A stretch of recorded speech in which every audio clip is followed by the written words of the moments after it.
आइए सुनते हैं पल्लवी त्रिवेदी जी की कहानी कन्फेशंस। चलो आज हम दोनों अपने अपने कन्फेशंस करते हैं। जो भी ऐसी बात है हमारे जीवन की जो अब तक सिर्फ अपने मन के तहखाने में छुपा रखी है, उसे बोल डालते हैं बिना ये परवाह किए कि इसका अंजाम क्या होगा। लड़की लड़के से बहुत गंभीर होकर कह रही थी। लड़के के साथ अपनी पूरी ज़िंदगी बिताने का फ़ैसला किया था उसने, और उसके पहले लड़के के सामने अपने आप को पूरी तरह अनावृत कर देना चाहती थी। अपने आप के खूबसूरत और चमकीले हिस्से अब तक लड़के से शेयर करती आई थी। आज अपने अंधेरे कोने और बदसूरत दाग भी दिखा देना चाहती थी, और लड़के को भी उसकी संपूर्णता में देख लेना चाहती थी, उसकी सारी कमज़ोरियों के साथ। हाँ, अगर तुम ना चाहो कुछ बताना तो तुम पर बंधन नहीं है, लेकिन आज मैं अपनी लाइफ के वो मोमेंट्स तुमसे शेयर करना चाहूँगी जो मैंने कभी किसी के साथ शेयर नहीं किए। नहीं, मैं भी आज खुद को पूरा खोल दूंगा तुम्हारे सामने। लड़का भी उतना ही गंभीर था। चंद मिनटों तक दोनों के बीच एक बेचैन सी खामोशी पसरी रही। बात शुरू करना पहले कभी इतना कठिन नहीं रहा था। कितना अजीब है ना कि हम अपनी ज़िंदगी की अनगिनत बातें दसियों बार दोहराते रहते हैं, लेकिन वो एक छोटी सी बात जो हमारे भीतर के किसी कमज़ोर हिस्से को उधार देती है, उसे व्यक्त करने में इतनी कठिनाई होती है। दोनों ही खुद को तैयार कर रहे थे अपने सबसे निजी कोने को दूसरे से बांटने के लिए। आखिर लड़की पहले बोली, मेरे 2 बॉयफ्रेंड रह चुके हैं और दोनों के साथ सो चुकी हूँ। लड़की ज़मीन की ओर देखते हुए बोल रही थी। लड़की की नज़रों में एक भय सा था कि न जाने क्या होगा लड़के की आंखों में। कहीं वो मुलायम प्रेमिल नज़र कठोर तो ना हो गई होगी। ओके, और कोई कन्फेशन? या दैट्स इट? लड़के की आवाज़ एकदम स्थिर थी। तुम इनके बारे में कुछ जानना नहीं चाहोगे? लड़की की आवाज़ में अभी भी एक कंपन था, जैसे अभी भी लड़के की स्थिर आवाज़ के पीछे किसी अनजाने तूफान को महसूस कर रही हो। जो कुछ मेरे जानने लायक होगा वो तुम खुद ही बता दोगी। वैसे भी ये बात मेरे लिए नॉर्मल ही है। मेरे खुद 2 अफेयर्स रह चुके हैं और मैं भी दोनों के साथ सो चुका हूँ। हम 28 की उम्र में मिले हैं, तो हम दोनों के पहले प्रेम संबंध होना तो ये बताता है कि हमारे हार्मोन्स एकदम ठीक काम कर रहे हैं। लड़का मुस्कुराया। और कुछ बताना चाहोगी? लड़के की आवाज़ में अब स्थिरता के साथ एक कोमलता भी थी। मैं एक बार स्कूल में अपनी बेस्ट फ्रेंड की कॉपी घर लेकर आई थी। वो क्लास की सबसे होशियार लड़की थी और मुझे उससे ईर्ष्या होने लगी थी। इसी जलन के मारे उसके पन्नों पर स्याही उड़ेल दी थी कि वो पढ़ ना पाए और उसके मार्क्स कम हो जाएं। लड़की की नज़रें अभी भी फर्श पर चिपकी थीं। फिर क्या हुआ? अगले दिन मेरी बेस्ट फ्रेंड कॉपी देखकर दुखी हो गई, लेकिन मुझे एक शब्द भी नहीं कहा, क्योंकि वो ये शंका भी नहीं कर सकती थी कि उसकी सबसे अच्छी दोस्त ने जानबूझकर ऐसा किया होगा। रात भर मैं गिल्ट के मारे सो नहीं सकी, फिर भी सच्चाई बताकर उससे माफ़ी मांगने की हिम्मत नहीं कर सकी थी। आज तक दोस्ती में वो दगा मेरे मन पर भारी पत्थर सा रखा हुआ है। आज तुमको अपना अपराध बताकर कुछ हल्का महसूस कर रही हूँ। और कुछ? हाँ, एक और बात जो तुमसे जुड़ी हुई है। याद है जब तुमने मुझे पहली बार गले लगाया था? हाँ, तुम अपनी मम्मी की तबीयत को लेकर परेशान थी और रो रही थी, और तब मैंने तुमको गले लगाया था सबसे पहले। हाँ, लेकिन मैंने तुमसे झूठ बोला था और रोने की एक्टिंग की थी। दरअसल हमें मिलते हुए 4 महीने हो गए थे और तुमने एक बार भी मुझे हग नहीं किया था। मैं भी पहल नहीं कर पा रही थी, तब मैंने दुखी होने की एक्टिंग की और नकली आंसू भर लिए थे आंखों में ताकि तुम्हारे गले लग सकूं। लड़की ने ये कहते हुए अपनी मुस्कुराहट को होठ दबाकर छुपाया था और नज़रें और ज़ोर से ज़मीन पर गड़ा दी थीं। तुम कितनी शैतान हो, और गज़ब की एक्टर भी। फिल्मों में ट्राई क्यों नहीं करती? लड़का ठहाके मारकर हंस पड़ा था। लड़के की वही पहली वाली उन्मुक्त हंसी लड़की की सारी चिंताएं अपने साथ पूंछ ले गई। लड़की ने नज़रें उठाकर लड़के की ओर देखा। लड़के के चेहरे पर मुस्कान थी और वही निर्दोष प्रेम से लबालब आंखें। लड़की एकदम से उठी और बहुत ज़ोर से लड़के के गले लग गई। बहुत देर तक दोनों बंधे बैठे रहे। लड़की अपनी निर्वस्त्र आत्मा लड़के को सौंपकर अब निश्चिंत थी। अच्छा, एक बात बताओ, इन तीनों बातों में से तुम्हें गिल्ट किस बात के लिए फ़ील होता है? लड़के ने पूछा। सिर्फ अपनी दोस्त के प्रति ईर्ष्या रखकर उसका नुकसान करने के लिए। मैं भी यही सोच रहा था। अब तुम्हारी बारी, लड़की ने लड़के से कहा। क्या एक सिगरेट सुलगा लूँ?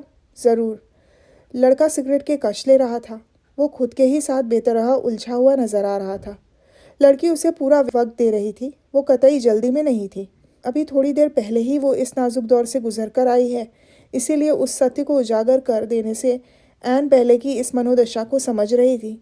क्या पता इस सत्य को कह डालने के बाद ज़िंदगी ही ना बदल जाए। क्या जाने एक सत्य अपने साथ क्या बवंडर लिए चला है।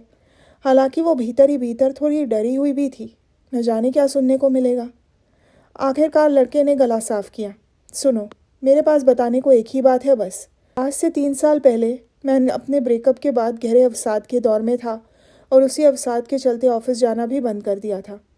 बस रात दिन अपने कमरे में अंधेरा करके पड़ा रहता था और रोता रहता था। वो मेरे जीवन का सबसे भयानक दौर था। केवल कमरे में ही नहीं, बल्कि पूरे जीवन में सिर्फ अंधकार ही अंधकार था। रोशनी डराने लगी थी। देर रात तक कमरे की छत को ताकता रहता। सुबह ठीक 4 बजे घबराकर नींद टूट जाती थी और ज़ोरों से दिल धड़कने लगता था। अपनी ही धड़कनों का शोर कानों के पर्दों पर बड़ी निर्मम ठक ठक करता था, जैसे बस अब सब खत्म, अब कुछ भी ठीक ना हो पाएगा। फिर वही अंतहीन रोने का सिलसिला। तकिए को बाहों में भरकर घंटों घंटों रोया हूँ। कोई भी समीप न था जिसके गले लगकर रो पाता या जो मुझे भींच कर कह सकता कि बस अब और नहीं, सब ठीक हो जाएगा। ट्रॉयका भी बेअसर हो चली थी। ऐसे ही किसी घोर अवसाद के क्षण में विस्की के कई पैक पीकर जाने किस झोंक में मैं खुदकुशी करने निकल पड़ा। रात के लगभग 10 बजे के वक्त मैं कहाँ जा रहा था मुझे कुछ पता नहीं। मेरे कदम खुद ब खुद किसी अनजानी राह में बढ़े चले जा रहे थे। आंखों में बुरी तरह आंसू उमड़ते थे। मैं खुद से और इस ज़िंदगी से बेतरह हताश और हारा हुआ था। अब मैं इमेजिन भी नहीं कर सकता कि सर्दी की उस रात हिचकियाँ लेकर रोता हुआ जो युवक सड़कों पर भटक रहा था वो मैं ही था। मैंने निर्णय किया कि किसी पुल से कूद जाऊंगा आज। मैं बस चलता ही जा रहा था। जहाँ कदम मुड़ते वहीं पे मर जाता। जिस पुल पर जाना था उसका रास्ता भी पता न था। एक जुनून सा था कि जहाँ पुल दिख जाएगा वहीं रुक जाऊंगा। उसी बेखुदी की हालत में जाने कैसे मैं रेड लाइट एरिया पहुँच गया और एक घर का दरवाज़ा खटखटा दिया। दरवाज़ा खुलते ही मैं अंदर घुसा और फफक कर रो पड़ा। एक मिडिल एज महिला मुझे देखकर थोड़ा घबरा गई। मैंने अपना बटुआ उसके सामने निकाल कर फेंक दिया। जितना चाहिए उतना ले लो या पूरा ही रख लो, मुझे यहाँ से जाकर वैसे भी मरना है। मुझे ठीक से याद नहीं कि उस रात मैंने क्या किया, मगर इतना याद है कि मैं उसे ऐसे नोच खसोट रहा था जैसे वो पंचिंग बैग हो और मैं अपना सारा गुस्सा, सारी भड़ास उसी पर निकाल रहा था। मैं वक्त से, अपनी प्रेमिका से, अपनी किस्मत से सबसे बदला ले रहा था, उस अनजान औरत को प्रताड़ित करके। अगली सुबह जब उठा तो वो औरत मुझे अपनी गोद में लिए बैठी थी एक बच्चे की तरह। उसकी गोद में जाने कब से मेरा सर था और वो बहुत स्नेह से मेरे बालों को सहला रही थी। शायद वो सोई भी नहीं थी सारी रात। मेरे कपड़े मेरे बदन पे थे। मेरे जागते ही उसने मुझे चाय बनाकर दी। मैंने उससे पिछली रात के व्यवहार के लिए माफ़ी मांगी, मगर उसने मुझे ये कह के रोक दिया कि माफ़ी मांगने के बजाय ये वादा करो कि अब तुम आत्महत्या के बारे में कभी नहीं सोचोगे। तुमने मुझसे ज़्यादा मुसीबतें नहीं देखी हैं। उस स्त्री के व्यक्तित्व में एक अद्भुत तेज था। जाने किन हालातों में वो इस धंधे में आई होगी, मगर ये तय था कि वो एक असाधारण स्त्री थी। उसने मुझे एक नया जीवन दिया था। वो साधारण स्त्री हो ही नहीं सकती थी। वो मेरे पिछले 4.5 महीनों की पहली सुबह थी जब मैं उठकर रोया नहीं था। इससे पहले किसी सुबह में मेरा सर किसी की गोद में तो न था। किसी ने मेरे बालों में करुणा से उंगलियां भी तो न फेरी थीं। मैंने उससे वादा किया और कहा कि मैं उसे इस रात के पैसे नहीं देना चाहता, क्योंकि पैसे देते ही मैं एक ग्राहक बन जाऊंगा और मैंने जो पाया है उसे अपना अधिकार समझने लगूंगा।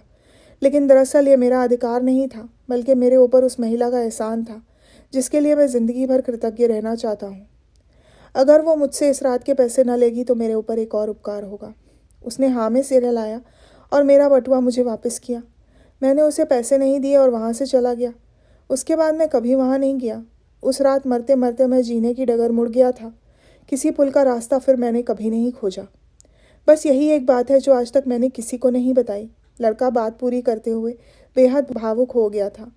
आँख की कोर गीली हो चली थी। इस वाक्य से स्तब्ध बैठी लड़की की आंखें भी भर आई थीं। लड़की उठी और बहुत लाड़ से लड़के को अपने बाहों में भर लिया।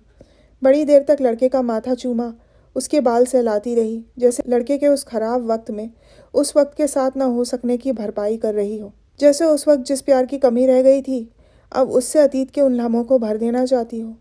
लड़का भी एक निरीह छोटे बालक की तरह उससे चिपटा हुआ था। 10 मिनट बाद भय और आशंकाओं की सारी धुन छट चुकी थी। दुख बांटते बांटते घट भी गया था। लड़का और लड़की अपना सारा बोझ उतारकर एक नए सफ़र पर चलने को तैयार थे। अच्छा बताओ तो तुम्हें इस वाक्य में गिल्ट किस बात का है?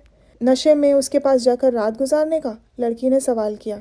नहीं, ना नशे में होने का और ना उसके साथ रात गुजारने का। मुझे गिल्ट और शर्मिंदगी उस महिला से जानवराना व्यवहार करने का है। लेकिन सोचता हूँ कि अगर वो वक्त लौट भी आया तब भी मैं शायद वैसा ही करूँ। शराब का नशा जब अवसाद में मिल जाता है तब जहर बन जाता है। इस जहर से किसी को तो नुकसान होना ही है। उस पर उतार बैठा तो खुद बच गया। मैं जस्टिफाई नहीं कर रहा हूँ खुद के व्यवहार को, बस अपनी कमज़ोरी बता रहा हूँ जो आज भी मेरे भीतर है। मैं उतना मजबूत नहीं हूँ दरअसल। अब मेरी सारी कमज़ोरियाँ तुम्हारे हवाले। लड़के की पिघलती सी आवाज़ में एक कातरता थी, एक मजबूरी अपने दोषों से ना उभर पाने की थी। साथ ही था समर्पण, खुद को सारे अच्छे बुरे के साथ प्रेमिका को सौंप देने का। लड़की ने आश्वस्ति भरा हाथ उसके पसीने भरी हथेली पर रख दिया। कई बार शब्द नाकाफ़ी होते हैं और सिर्फ एक कोमल स्पर्श पर्याप्त। थोड़ी देर बाद लड़की ने अपना मोबाइल उठाया और कहा कि आज अपने गिल्ट का बोझ मैं भी उतारना चाहती हूँ। मैं आज अपनी दोस्त को सब कुछ बताकर उससे माफ़ी मांगूंगी। इतना कहकर लड़की अपनी दोस्त को फ़ोन लगाने लगी। आज मैं भी उस औरत के पास दोबारा जाऊंगा और उससे शुक्रिया करूंगा। क्या उसके लिए साड़ी पसंद करवाने में तुम मेरी मदद करोगी? बिल्कुल करूंगी, और तुम्हारे साथ मैं भी उनका शुक्रिया अदा करने उनके घर चलूंगी। लड़का और लड़की हाथ में हाथ लिए चले जा रहे थे। वक्त उन दोनों को जाते हुए देख रहा था और सोच रहा था कि अगले मोड़ पर दोनों अपने अपने घर के लिए मुड़ जाएंगे। सिर्फ ये बंधे हुए हाथ चलते रहेंगे साथ, बहुत दूर तक, एक जीवन भर दूर तक। तो ये थी पल्लवी त्रिवेदी जी की कहानी कन्फेशन। सुनने के लिए धन्यवाद।